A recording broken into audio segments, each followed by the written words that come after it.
Welcome to Izzo's place.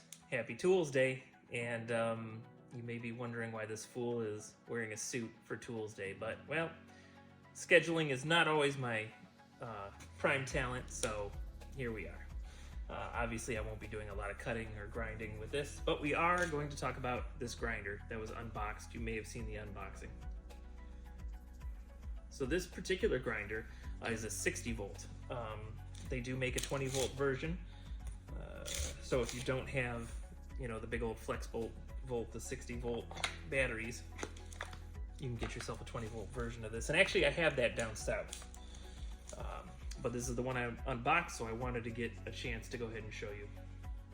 All right, so with the trigger system, it's got a safety there. So if I just pull on it, if I'm carrying it around the job site and I just pull on it without pushing down on that safety trigger, it's not going anywhere. So in order to run it, you have to push that down, then you can pull. As I said, I'm not gonna cut anything, so I'm not worried about eye protection. And with a tool like this that spins, you really don't wanna wear gloves because the glove can get caught in there and pull your hand right in. So this is one of the few tools that you would not wear a glove with if you're gonna use this particular tool. So let's go ahead and take this battery off and we'll talk about it a little bit. So this tool, unlike a lot of the DeWalt stuff, doesn't have an LED light. So make sure you have enough light in your area while you're working.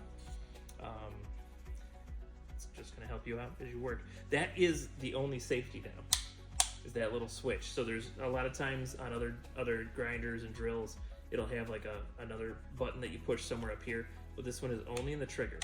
And I like that, but then it's also something to consider when you're using the tool.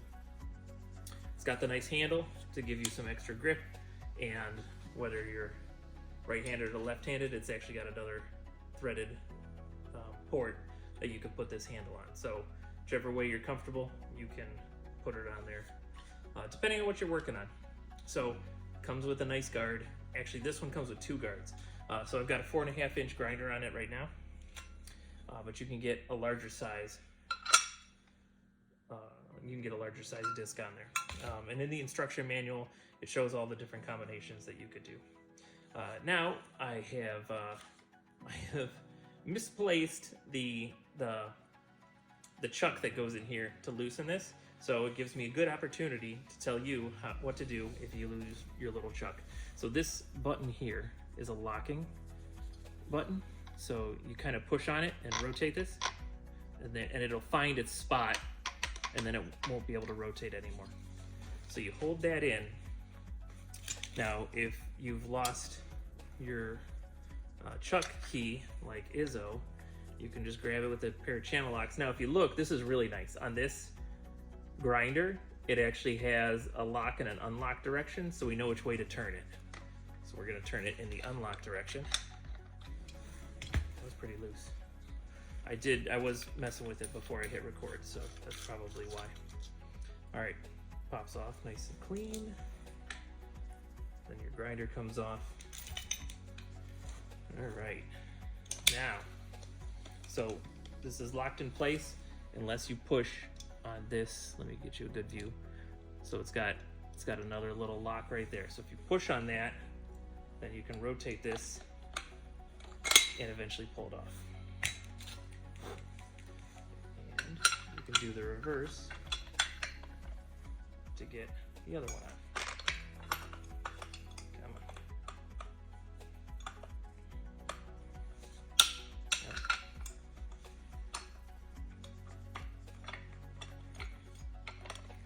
Guess I should have practiced this before we got on here, didn't we? That's interesting. Do I just let go of that?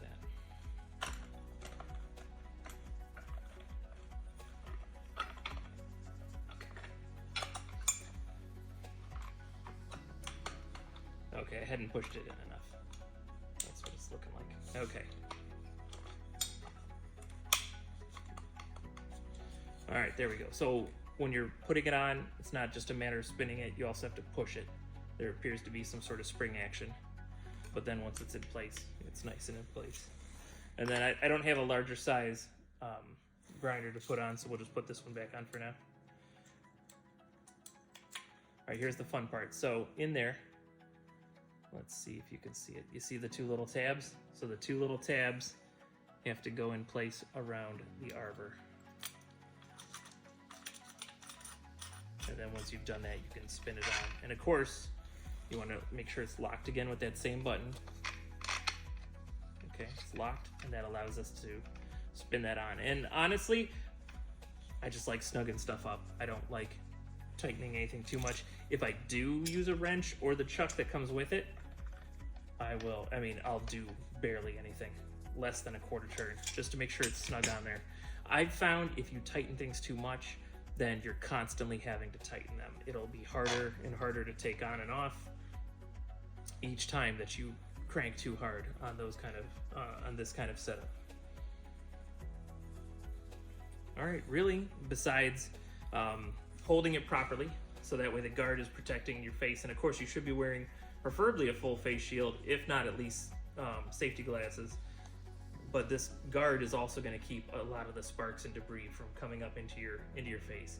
But always wear some eye protection, wear some face protection, wear some hearing protection. It's electric, so it's naturally going to be a little softer than a corded grinder of the same kind, but it's still going to be loud. So hearing protection, eye protection, face protection, all very important with a grinding tool like this. But these do come in so handy, and there's different, you want to, whatever you're cutting or grinding on, you want to match up the disc you buy with the materials that you're doing. Otherwise you're just going to have a hard time cutting through whatever you're trying to cut through. But that's all that I have for you today. So thank you for hanging out at Izzo's place. If you're working, please work safely. If you're drinking whiskey, please drink responsibly. But do everything with a little bit of whimsy. You're gonna have a good time.